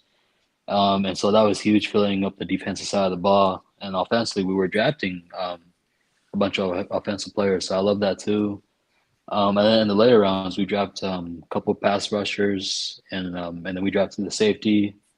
So I love it. I love the draft. I don't know. I think they deserve an A minus, B plus, kind of. I'm looking forward to the upcoming NFL season. So, obviously you're a Patriots fan as well. But I wanted to ask you, of course I'll ask you what you thought of the Patriots and what they did. But I also want to ask who in the draft do you think is really going to shine? Like, I mean, like who's going to stand out? Rookie season. It could be anybody. It could be obviously Travis Hunter, Cam Ward. It could be anybody. Who do you think is really going to stand out? And who do you think maybe one of the sleepers? Sleepers, I don't know. Honestly, I didn't watch that much of the draft to be from 100% honest. I think Cam Ward is going to have to shine. I think he's going to start, right? Oh yeah. He's so with that amount of time, he's likely to put up some numbers, and he's a talented kid. I do. I if I'm being biased, because I did actually watch to see who the Pats drafted. I mean, just watching the potential that we had last year and seeing the picks that we got, like Kev said, I think we have a chance to make in the playoffs. And so if that young kid can actually produce off of the line and scare some defenders, some corners out there, we might do some things, man. We might do some things. I like Drake, man, and we got Diggs, and we got to the O line, and we got a pretty solid defensive coach. We might be all right, man. We might be all right. So I like that receiver kid though. Like Kev said, his tape looks nice. Yeah, he's very quick off the line. He's got the high end speed. I think the biggest question about him is his route running ability and his ability to create space. I think that's the next step in his development as he enters the league. But yeah, he's good, man. He's got good hands. He's got a good eye for the football. And Will Campbell is going to be huge for you guys. I think if he's able to produce immediately, he's going to. Oh, see, there you go. But Will Campbell's going to be really good. He's going to be really good. He did a wonderful job. It's, again, blocking in the SEC. A guy against guys like James Pierce Jr. and Nick Skirton and Michael Williams. Man, I already said he's willing to put his life on the line. Those are really, really good football players that he's going up against. And so the competition that he was facing in college in the SEC, the best football conference, it's pretty impressive. My turn. Up against Abdul Carter, did you? No. Abdul Carter is in the Big Ten, and LSU, I don't believe, played Penn State. But my turn. Cardinals, I think, had a very good draft. Very good draft. They drafted Walter Nolan in the first round, who I haven't said on the podcast. I did pick before the draft. I did say the Cardinals were going to draft Walter Nolan, and I love it. I love the pick. You upgrade your interior defensive line. The defensive line was the weakest position room in the Cardinals locker room last year. It is now quite possibly the strongest. You go out and you get Walter Nolan. You have you sign Josh Sweat. You bring in Calais Campbell. You go out and get Dalvin Tomlinson. You have a bunch of guys, and you're getting BJ Ojulari back, who's a second-round pick a few years ago, and who hasn't really even showed his potential yet. So this defensive line that they have revamped has absolutely been fantastic. You go out in the second round and you get Will Johnson, somebody who should have been drafted in the first round, and you get him at pick 47. I understand the injuries, right? I understand the injury question. He has a knee that he's kind of been dealing with. He missed the last I think 9 games of the season last year due to turf toe. I think he'll be just fine. And if he doesn't have to play this year, I don't think that's that big of a deal, because we have guys at corner coming back, guys like Garrett Williams, guys like Max Melton, guys like Starling Thomas IV. who have all made great strides. I keep hearing So Garrett Williams, man. I just keep hearing that name, and I'm not seeing what y'all see, man. he's a very good cover corner. The biggest problem with Garrett Williams has been health. And he was healthy for the most part last year, and he was really good. I believe he's more of a slot corner. You have guys like Max Melton and Starling Thomas on the outside are more of the outside corners. Max Melton, I think, who was our second round pick last year, is going to make a jump this year. I think he's going to be really good. I think he might. Honestly, this might be crazy to say. I think he might make a bigger jump than Marvin Harrison Jr.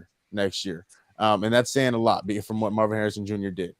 See, and that's where that's my question mark for the Cardinals, right? I'm with you. I'm with you when you're right. Mhm. They did great in the defensive slots, offense, receiver. Y'all go get one. No, Like, what we doing? Like, I think y'all putting too much pressure on Marvin Harrison. He needs separation. He somebody. needs someone next to him Yeah. that can help him.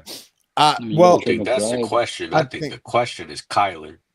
Kyler has a big old question mark on top of his helmet, and there is no doubt about that. What I will say is, in my opinion, I think the Cardinals have, again, you guys might torture me for this. It's okay. I think the Cardinals have the best tight end in football, and they paid him just like. Oh, get the fuck out of here! And Oh my he's gonna Lord. show it. He's gonna show it next year. Hey, listen. He is at very least the best pass catching tight end in football. He is the best pass catching tight end in football. He still has he's a very good blocker. He still has some work to do. Yeah, I just named one of those drug tests immediately. Yeah. Let me ask you this, Jamal. Uh-huh. If the Cardinals go out and win Racist, this man. 7 games, right? Kyler gotta go. What's Kyler's gotta so go. this might for a be new Kyler's last year as a Hello, you're Cardinal. not dreaming. I know you're trying to figure it out if you're dreaming or not. If the Cardinals go out and win 7 football games, He said that. Kyler will be looking for a new job. And then they draft Arch Manning. We won't. Okay, we're not going to win 3 games. We're not going to win 3 games. I can see the Cardinals winning. I can see the Cardinals winning 8, 9 games. I think they'll be. I think they'll be there. I think they'll be closer to double digits. I think they'll win somewhere between 9 and 11 games this year. Yeah, see, you're better than me. I think that they're competing for the division. Really?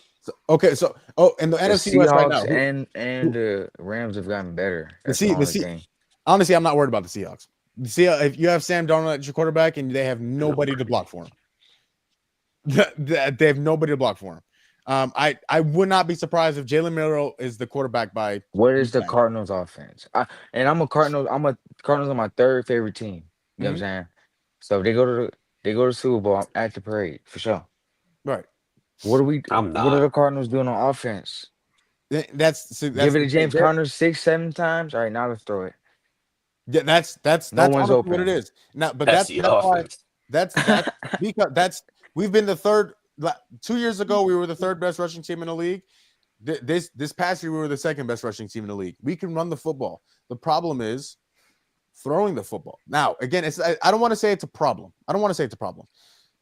It has to be more consistent. Kyler had a couple 300-yard passing games. He had some really good games last year. It has to be more consistent is the biggest thing to me. I mean, that's fine, but your so-called best tight end in the league caught his first touchdown of the year on his last game of the year. Yeah, because Kyler can't see that far. He can't see that far. That's why. But it's not going to cut it. Who had more receiving yards than? Who's taller, me or Kyler Murray? No, I understand that. You're gonna put me in that predicament? You're gonna put me there? I'm short, by the way, chat. If y'all don't know, I'm pretty short. You're gonna put me in that awkward situation? Like, that's fine, but this all comes back to Kyler. Can he find the guys in the end zone? That's what I'm saying. I don't envision you can always just trust James Conner to rush the ball in every single time. I get they're great, but at some point Kyler is going to have to find guys in the end zone, and that's the question mark. Can you tell me who had in terms of who had the most touchdowns as a rookie last season? Marv, How many do you have, David Larco? Yeah, I 8. don't know. I think he had But 8, right? okay, What? right. So now this year we're expecting 12, 1,300 yards No. and about Okay. bro. Yes, we are. Yes, we are. Yes, we are. Okay. But Yeah. how are we Okay. gonna Yards. I thought you said 12 touchdowns. My bad. no. I'm saying 12 to 1,300 I'm. yards, maybe 9 touchdowns. We're expecting a leap this year. Yeah. But how I is he gonna want get 12 to that done? 1,300 yards with 10 touchdowns at the bare minimum. But D'Lo, how are they gonna do that if Marv's getting doubled? Trey McBride ain't getting no separation. Michael Who not Wilson, getting no separation? Michael No, Wilson, see, the Michael problem is Wilson's my that wide he was receiver getting too. separation, but the problem is that offense No was end not zone. built around Marvin. Kyler's first option was not Marvin for whatever Bro, reason. It made zero sense Because to Trey me. McBride is the hold number on, one wait. option. Trey I don't give. McBride running a 5-yard hitch is not separation.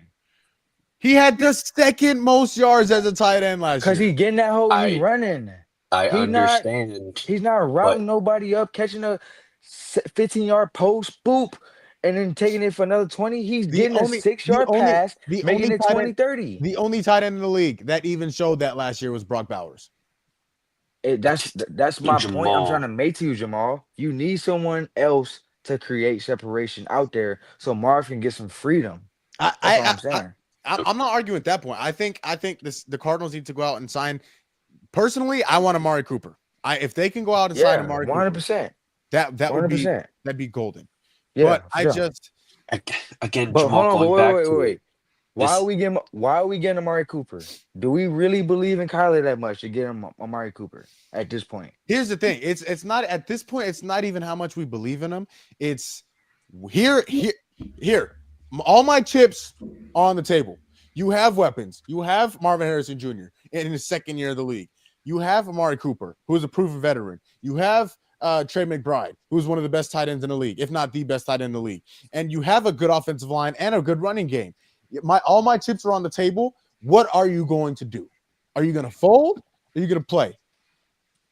You give him They're everything. not there yet. And They're not there yet. no, listen. You got to give him everything he needs because this year is the prove it or lose it year. If he does not perform this year, he is gone on the unemployment line. See, but the thing is that the Cardinals are traditionally known for running a family business, Mm-hmm. right? So Kyler, like, it's really on him. It's really like, It is absolutely. but it's got to be past week 8, week 9, because I've caught myself 2, 3 times saying, "Damn, Kyler might be top 10, top 5. He might be legit quarterback." Mhm. And then week 9 happens, week 10, week 11, and he's nothing like how he was the first 8 weeks. Like, it's a drop off every single year. So it's like, again, all our chips are on the table, but they really not, because we would have been got you another receiver. Ben, we would have done things to, because in my eyes, I'm looking at it is like, we gave you D Hop, we did this and that and the third, we were almost there. I believe that the Cardinals are thinking that Kyler has peaked. You know what I'm saying? Yeah. So why get you Amari Cooper? Why get you a Christian Kirk, or the receivers that's available out there? Why give them to you if you're not going to make them work for us? Because we gave you top receivers before. We gave you this, that, and the third. You know, Mhm. so it's almost, it's funny. It almost sounds like the Devin Booker situation. So there you go. Devin Booker is better than Kyler Murray ever was. True, but similar. The situations are similar. They're very similar. They're very similar because they're building around them, kind of hoping that they prove to be a championship winning athlete at their position. And once, hopefully they're able to prove that. Excuse me. And hopefully, hopefully Kyler shines, because if he doesn't, like I said, the Cardinals will be looking for a new quarterback. It is what it is, because Kyler has been he's due for an extension. He is due for an extension next year. If he's good, you'll get it. If he's not, goodbye, see ya, sayonara. Don't let the door hit you where the good Lord split you. Because you obviously can't show what you need to go win when it means the most. All right. Let's run through the rest of these series really quickly. That was first of all, yeah, that was a great conversation. You know, I'm talking a lot of basketball recently, and it's a lot of depression for me. Hey man, I wish we could go longer in that convo because well, I got some stuff I want to say about that. Oh no, we'll come back to that for sure. We'll come back to that. The Trey McBride. Not just that, we got to talk about Marv too because he's gonna make a jump. Kyler has said he said a few weeks ago actually on the show I work for in the Wolf and Luke show. He came on and he said, hey, Marv was a rookie, and things were moving too fast for him. Things were moving really fast for Marv. The problem is he didn't tell anybody. And so now things have kind of slowed down as he looked better and better towards the end of the season, and he's going to take that jump, and he's going to take. At least I hope so. And he's expected. And he's so as a coach, I'm not noticing that. It's hard to when you don't communicate. I mean, Kyson, if I tell you, if you're coaching me, right, and we're playing, I'm playing for you in basketball, right, and I'm running up and down the court, and I'm hustling, I'm doing this. And I'm being a part of the play, and maybe that's not a very good example. See, this is what I'm hearing. I'm hearing that because as a coach, if I have a player fidgeting, doing the most, I'm gonna notice that right there. Especially if I'm with a player as much as I am with these NFL players or with their coaches and so on and so forth. It sounds to me that Marvin, who has been great his whole life, who has been this top guy his whole life. You couldn't tell him ish because he's Marvin Harrison's son. Mm-hmm. Okay. He's got all the tools, got everything. Why would I take advice from you? I got my dad, right? A coach noticed last year, hey, bro, you doing too much. Marv, man, whatever, man. I ain't trying to hear that shit. Man, I ain't trying to hear that, man. Watch out. Or he's like, Marv, look, you should be doing this. And he's like, but I seen this. And woo, that's what I'm seeing. Because if Kyler's saying he's moving too fast and he's not saying nothing, that means someone said something and he ignored it. Because there's no way as a wide receiver coach, I'm watching my guy drop passes, overrun routes, run routes, just not in the game, not in tune, and I'm not telling him anything. It's just more so, is he receiving it? Is he actually taking it in and being like, damn, you're right. Maybe I do that differently. Maybe I should practice this. I think I just don't know if you wanted to, like, coming in as a rookie, right? You have expectations, especially as a fourth overall pick. Not only being the fourth overall pick. Expectations. People were saying that he was the best player in the draft, and I still think he can be the expectation, but he wasn't even the best receiver, let alone the best player. I agree. But there were two receivers I think that were in front of him. Again, and both from LSU. Again, I agree. At the same time, I don't think. Now, in terms of last year, yes, I don't think that conversation is over until they're all retired. Oh, I don't think so either. But based off of the expectation that we had, he failed. He didn't. Okay, let's not talk about like he just had like Jamal. We can't. He failed the expectation that we had for him. Yes or no? Because if he yes he or was, no? If he was hold on, Dilo. Forget us. Let's talk about the Cardinals fans alone. Forget us. If he was a second about the fan base. If he was a second round pick and he had the year that he had last year. If he was a second round pick, yeah, but he wasn't. He was picked number 4. Larry Fitzgerald touted as the best player in the draft. Larry Fitzgerald was picked number 3 overall, something like that. Marvin Harrison Jr. had more receiving yards and more receiving touchdowns than Larry Fitzgerald did in his rookie year. When was Larry drafted? When was Larry drafted? 2003. A different generation. Was it a pass-heavy league? The Cardinals are a run-heavy team. No, I don't care about his receiving yards or any of that. So what's your point? What are you talking about? My point is that Marv was hyped as the best player in the draft, the most NFL ready player in the draft. And here we have Kyler saying things were moving too fast for him. No. I don't like to hear Marvin, that. listen to me. I don't Marvin like to said hear that. that. Marvin said I that. And now I that they're having a understand. conversation. And so my point is, you don't think Larry Fitzgerald had the same expectations coming out of college? He had Marvin Harrison Jr. had more touchdowns and more receiving yards in his rookie year than Larry Fitzgerald did. Larry Fitzgerald is a top 5 receiver of all time. Different league.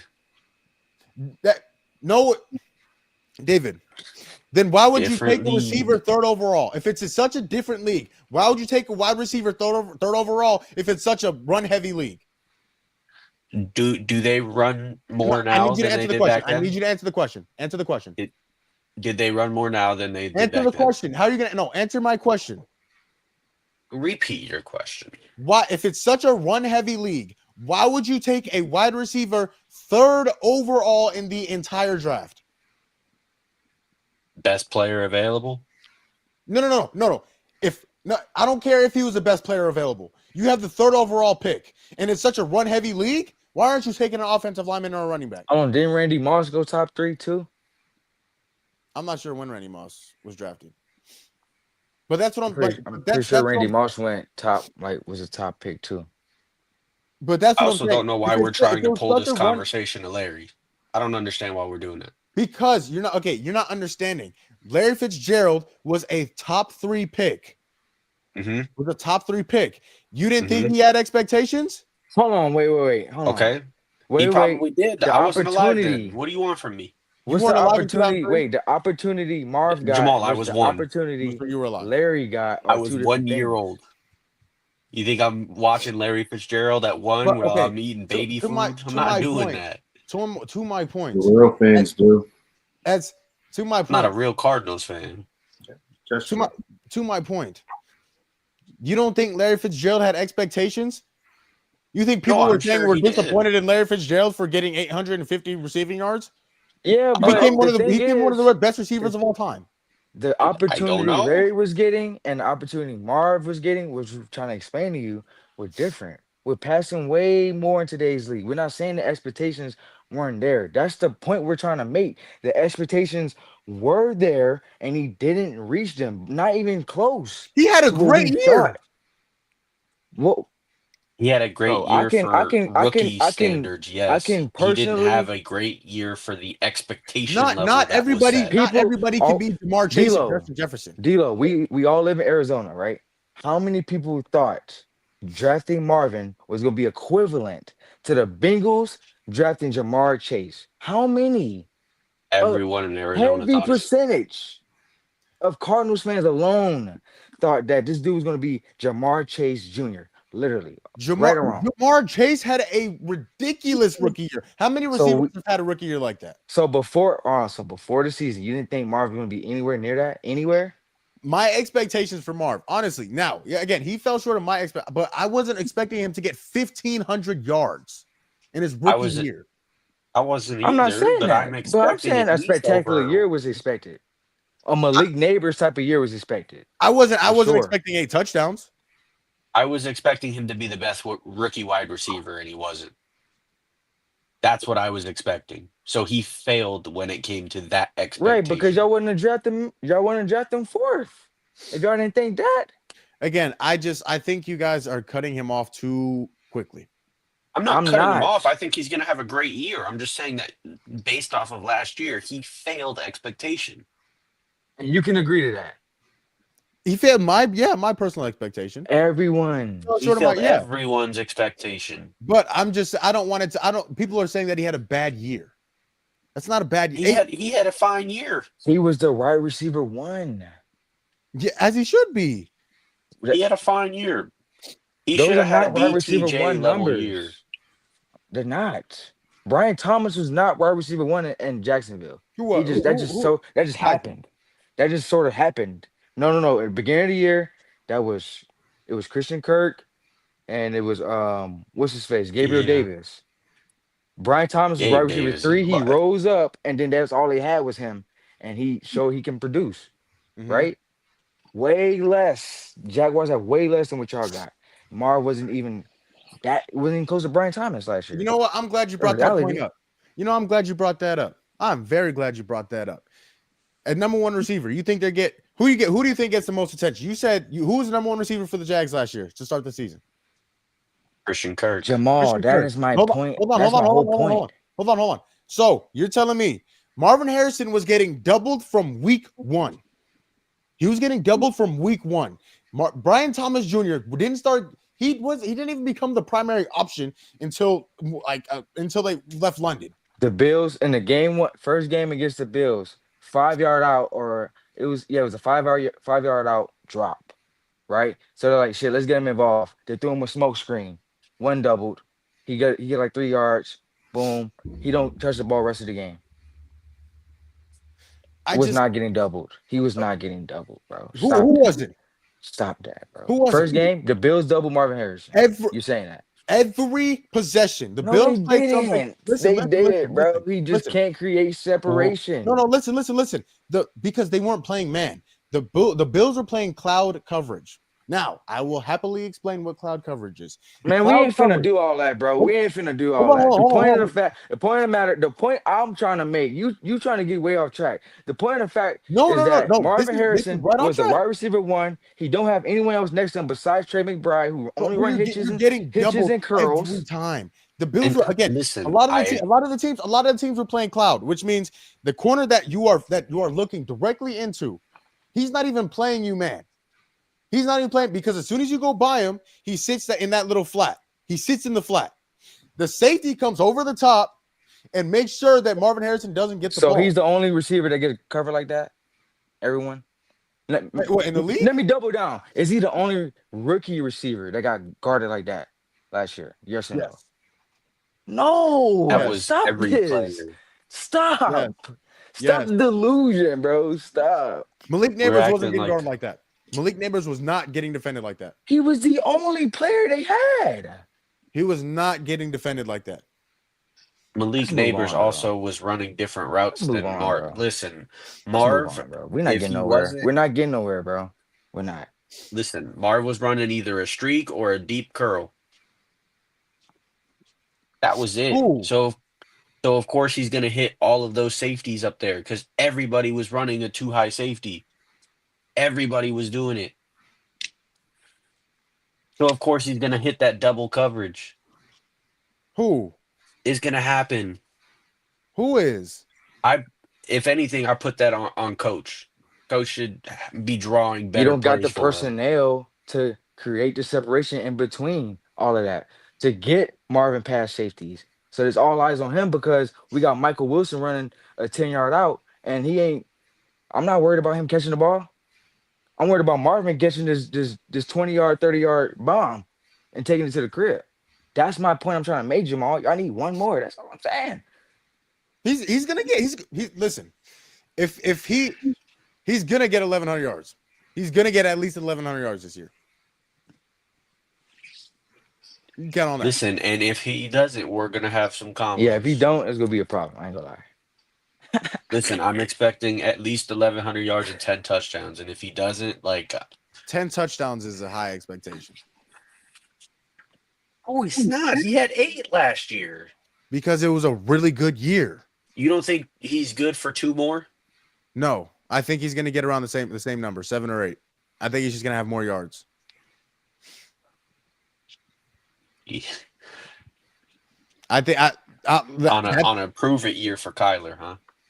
Yes, because where they're going you don't think throw the ball. You don't think Trey McBride's going to get into the end zone more than he did last year? I have a hard time believing it. D'Lo, you think Trey McBride is going to have 2 touchdowns next year?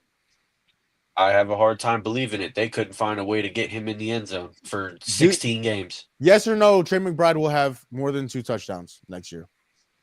Yeah. Okay, that's what I thought. And so that's those red zone opportunities. Those red zone opportunities are going to go to Trey McBride. A lot of those red zone opportunities are also coming from James Conner. Exactly. So again, Marvin Harrison Jr. had a really good year. So Marv can't have 10? No, I don't think he's going to get 10 because the touchdowns are going to get more spread out. I think Trey McBride is going to have more. I think James Conner is going to have more. I think Trey Benton is going to have more. They're going to get more evenly spread out. They're not all going to go to Marv. You got it. Let's get back to basketball. Yeah. I don't know if we got time for basketball. Might have to get to that tomorrow. Because bro kept arguing about this stupid. I tried to move on. Oh, real quick, y'all No, but think you that were saying Aaron it's Gordon? stupid. Y'all think that Aaron Gordon putback that was good? Yeah, that was No. good. Yeah, That was good. Yeah, I do. That entire few minutes, I blame completely on David Largo. I don't give a damn. You can blame it on me. That's what I did. Listen, we from the NFC West. I'm a certified Cardinals hater. That's all right. 49ers need some. They done stole all the icy hot in California. And you can't buy it no more because it's all the 49ers facility. The icy hot, the massage guns, can't buy none of them in California no more. The Niners got him. Yeah, tell me when Kyler hit a Super Bowl. Oh, okay. Yeah. Well, you guys had a fantastic roster, so. Tell me when Kyler hit a Super Bowl. Okay. Well, we have the same amount of He has the same amount of Super Bowls. Tell me when Kyler hit the playoffs. Actually, Kyler's been to the playoffs more than once. Oh, now it's more than once. I hope everybody enjoyed the show because D-Lo's salty for whatever reason. Oh, I'm not salty. You D-Lo's just, upset. It's okay. bro. I'm telling you, the show is more entertaining when Jamal is on here because he just come out here and he be Yeah, spouting just a the bunch of Thunder BS on here. swept the Grizzly. The Cavs is up 3-0. The Nuggets Hey, good for you, Tom. is 2-2. Golden State and Rockets is 2-1. We'll see y'all next week. Yeah, Peace. hey, that's how I'm trying to get out of here. You're trying to go to bed. There y'all go, bro. Think the Rockets. I think my We Rockets just had a bounce whole back. 45-minute conversation Because about a sport that Tones I was ain't playing waiting. You right was now. waiting. You was waiting. Crazy. I- What's going on? like I said, Come hey, on, I tried to move on. I Kev tried to talking move on. about basketball on the text joint. Like, what's going on? Bro, I listen. tried to move on. It's because I'm all, man. It's because I'm all. Whoa, no, don't do that. Hey, I tried to Rockets move bounce on. Man, back game Kevin didn't even 4. get to brag about his joy. Like, them dudes had the best record in the East, and he didn't even get to speak about his boys. It's crazy. I don't give a That's- damn. that's He for the came best. in Give a the damn way about that no he damn came Miami. in. Yeah. Man.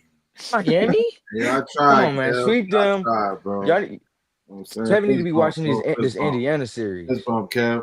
Don't leave me hanging, Kev. Hey, That's what I'm Kev, talking about, just study Indiana like a mug, man. Don't even worry about Miami. Try to hold you down, bro. Miami. Oh, No, yo, Dilla, you was a chatterbox when I said something about the Niners, but when Kaisa say something about Miami, it ain't nothing. It's crickets. Yeah, because it really is none. We suck, dude. We suck. You're finna have me on here cussing. One thing I don't like, and I think Tone could kind of like feel me on this. I'll just say it real quick, is that I just don't really like how Ime Udoka, great coach, by the way. It takes him a game to adjust. Like the whole game has to finish for him to make an adjustment. Monty Williams had Right. the same problem. Right. And I hate it because okay, Jalen Green had 38 in game 2. Game 3, he has 9. 9 points. Hey, you came to expect that. No, bro, 9 points. 9 points. Like I want to cry. Think about it. Right? I But think I it saw wasn't Jerry. entirely his fault. I give him blame. I give him blame 100%. It's unexcusable. But we gotta scheme him. We gotta give him the ball. We gotta send him some screens. We gotta get GP2 off him. Get pods off him. Get these dudes off of him. They're clearly blitzing him, clearly attacking him. Let's figure something out in the game. That's the Rockets played game 3 not to lose, and they lost. We didn't play the game to win. We played the game to not lose. And when you Yeah. play that way against Curry, he's gonna exploit that every single time. I think the Rockets bounce back and next game, but I am worried about this series for sure. I Has definitely anybody is I think there's a search party going for Fred VanVleet. I think everybody's trying to he find been man, he ain't been here since February. him. Dead serious. He hasn't dropped 20 points since February. He can't throw it. He I'm pretty can't sure throw it about in that. the ocean right now, boy. Hey, he gonna be a son next year though. Best believe it. Who gonna be a son? Who gonna be a son? No, Jalen Green coming along with him. And we out of here. That's fine. Book, right? For Y'all, Book? yeah, For who? y'all Shit. not gonna give me some- You can keep old ass Fred VanVleet and Hey, Cam Whitmore, Freddie, and y'all pick. stop playing Take it with or me. leave it. Take it or leave it. Wrap it Boy, For up. Katie. Wrap it yeah, up. yeah. Damn shame, Kev. We talking about the Phoenix Suns, and we ain't get to talk about your boys. Ain't nobody worried about them Cavs. Wrap it Evan, up. Let's anything get to out say of here. about the Cavs? I'll say it for the next episode. We've already been here for 2 hours. Yeah, we blame Jamal on that one.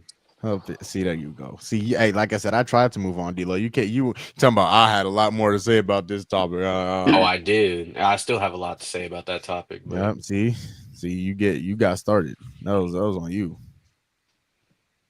this man said Trey McBride, best tight end in the league. I'm just saying. Y'all need church. At most, I need Jamal to go to mental clinic is what I need. at least at lowest he's number 2. Yeah, No, Hey, no, because I got No. I got Brock Bowers over your boy. no. Mhm. Yeah, we got to end. Denver I'm about to Clippers get series genuinely looking it's upset. shaping out to be a great one. Loving that series. Best series in the It's been a good playoffs series. so far. Kawhi's been hooping. Bro, the Clippers were up. No, the Nuggets were up 20 in game 4. 20. Yeah. And damn near lost. That shit was Jokic masterclass for sure. Jokic is amazing. Jokic Yeah, is the best player in the league, and it's not even close. Got saved by the bell though. Yeah, that was a bad miss. And Aaron Gordon flew in and saved the day. Great guy. All right, gentlemen, that was fun. No, it wasn't. Great for Memphis. No, Memphis. A job out of there. But that's another conversation we can have. Tones, Shout out I to am so Houston. sorry you didn't get to celebrate your win today. So apologies. John Morant to Houston. Who's win today? The Celtics. We talked about him? Yeah, we talked about him. We talked about him, but we Tones didn't get the spotlight. He didn't get to show off his bling and everything and all that stuff. This man had it in a whole video.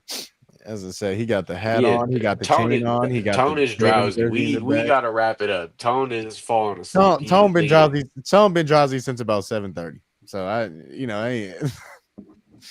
Get us out of here, Maul. Get us out of here. Well, boys, appreciate you.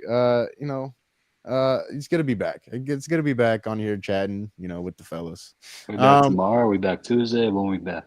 Probably tomorrow. We appreciated your hot fire content today. Oh well, thank you, Tone. That was nice of you to say. There you go. You made my day. See, there you Trying to go. be positive. That's appreciate it. Man. Anyways, Kyson, appreciate you, my boy. You back with us next Sunday? Yes, sir. I will be back. Second round should be in commence by then. So got a lot to discuss by then. I'm gonna add you to the other group chat on questions not to ask Maul. My fault. See, there you go. See that you why I'm not in that chat. I want to be in that chat. Look, and I'll be trying to come on here and not get into it all, but he's a top tier rage baiter. Yeah. Top tier rage baiter. I'll give him that. Hey, they call me. He's at the peak. He's at the top of the mountain when it comes to that. No, he is. I'm getting genuinely upset. I've never seen someone so passionate about mediocrity. What'd you say, Tom? No, I don't want to repeat it. See, there you go. Why you don't want to repeat it? What I happened? would be ready to scream. Huh? Right now. Hey, I like to say I bring the best out in people. That's what I I like. would like to say you spout a lot of BS from their mouth. Hey, whoa! This is a family friend show, brother. Hey, I didn't say nothing. Yeah, BS. You know BS stands for. All right. Well, I feel like it's a good time to wrap up the show. Thank you all for watching. It's good to be back. Yeah, should be back tomorrow. I think I'm going go-karting tomorrow, which is gonna be fun. So, Wow. huh? Wow. Yeah. My brother's in town, man. You want to go go-karting with the sisters, and so gotta take them out. Yeah. Anybody want to come along? No, we want to wrap up the show and get Oh, out of here. okay. So All right. Well, let's get it I'm trying to going. be friendly. Just trying to be friendly. Trying to be a good guy. So you can take that invite and shove it where the sun don't shine. Anyways, all right. That's gonna wrap up the show tonight. It's good to be back. Appreciate everybody that was watching. People was tuning in and out of the show all night. Appreciate all of you. The show wouldn't be what it is and what it's going to be in the future without everybody tuning in. So appreciate y'all, and of course appreciate my guys, my brothers, man. Tone, of course, as always. D-Lo, of course, as always. Kev, of course, as always. And Kyson, of course, as always. Kyson will be back next Sunday. We'll be back most likely tomorrow to talk about the other series that we didn't get to talk about as much today. Is the NFL draft. No Phoenix sports tomorrow. Why? What's wrong? Why? Why not? Why? He said what he said. Get us out of here. I heard a song by Jelly Roll and Post Malone talk about losers. Why can't we talk about the losers? I want to talk about the losers. Just take tomorrow. Enjoy your vacation, man. It's all right. I will. Yeah, I'll see you. I'll see you here in a few days. Relax. See you in a few days. As always, don't forget you are amazing, you are beautiful, and you matter. And if nobody else is going to tell you I love you, I'm proud of you. And always remember, it's nice to be important, but it's much, much more important to be nice. We'll see you all tomorrow, most likely. Okay.